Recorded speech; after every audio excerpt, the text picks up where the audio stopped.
It seems that we've gotten to have a lot of buzzwords now in medicine.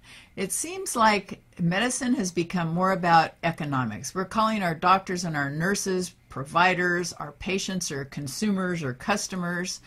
This just doesn't even feel right to me. It doesn't sound very personal, like patient-centered care. Well, you're really right. And the language that you use is very important at how you will actually react to how you deal with how things are changing.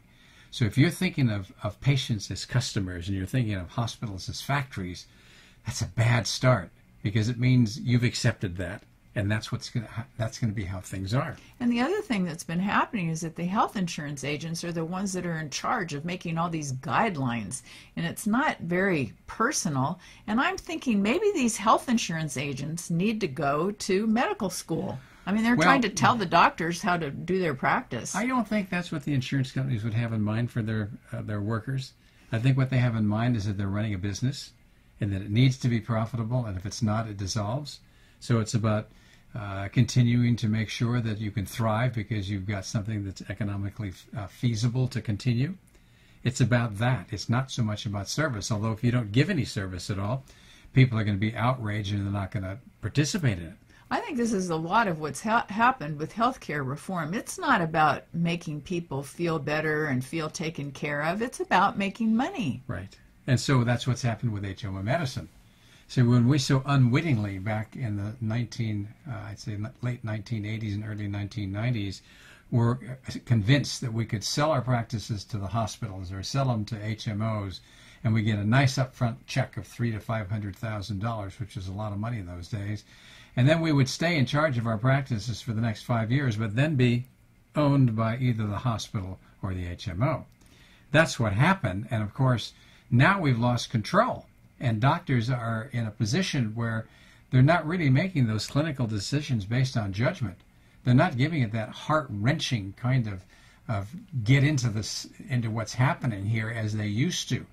Because there are rules and regulations, and people who are making these rules and regulations don't really a lot of the time have the experience, or they've got some kind of idea that they may be fairly well qualified, but they've got some kind of idea that's based on a subjective analysis, not on good solid science. Well, the other thing too is that it used to be really unethical for doctors to advertise. You never saw doctors advertise, and now it's just gone ballistic. It's everywhere. Yeah, it's a business. It's a competitive business. It's about getting your share of the turf and to make sure that you can get the income that you'd like to have. And that's what it's about. So it's also like we're having these cookbook protocols. You know? They're definitely cookbook protocols, because it's like we want to do what's the best thing for the patient. We always have that thought in the back of our mind. Even the bean counters want to do the best thing they can for the patient, but never if it's not something that's financially feasible. So we can't go on with a system that's like this and expect that we're going to get the kind of attention or caring or listening that we were used to 20, 30 years ago or 40 years ago when I went into practice. So the buzzwords that we use make a big difference in how we think.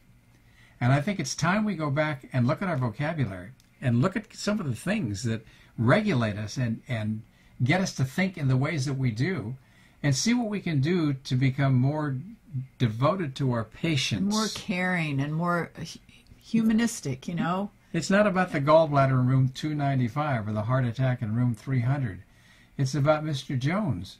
He's got a family, and he's got a special set of circumstances and problems. And that it's not just an industry, you know. No, it's we want to do what we can to make it economically feasible.